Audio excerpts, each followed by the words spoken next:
Assalamu alaikum, dear students. I am your SST teacher Afshin. Our today's topic is the United Nations. In this lecture, I'll give you just introduction of United Nations and their purposes and principles. In this unit, students will be able to describe the role of United Nations and their purposes and principles as well. In World War I, more than 15 lakh people and soldiers were died. Twice as many were wounded, and billions of dollars worth of damage was caused by the towns, cities, industries and agriculture. Some countries were given the suggestion that the next war should never happen again, and then an international organization was set up to try to prevent future conflicts was called the League of Nations.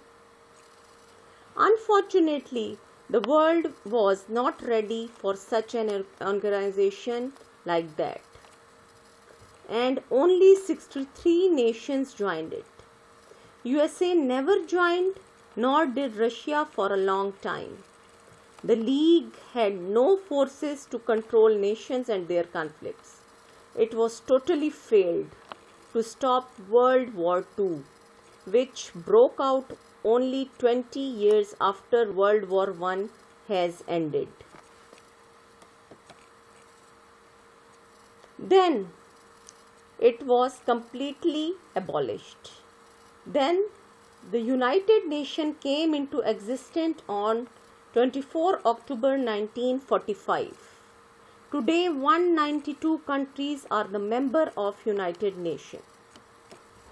And the purposes of United Nations are to maintain international security and peace, to develop friendly relations among the nations, to cooperate in solving international economic, social, cultural and humanitarian problems, and in promoting respect for human rights and fundamental freedom, and also to protect earth and environment.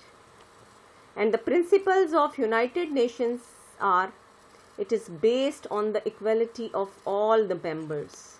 All members are to fulfill in faith their character obligations. They settle their international disputes by peace. They are to refrain from the threat or use of force against the other state.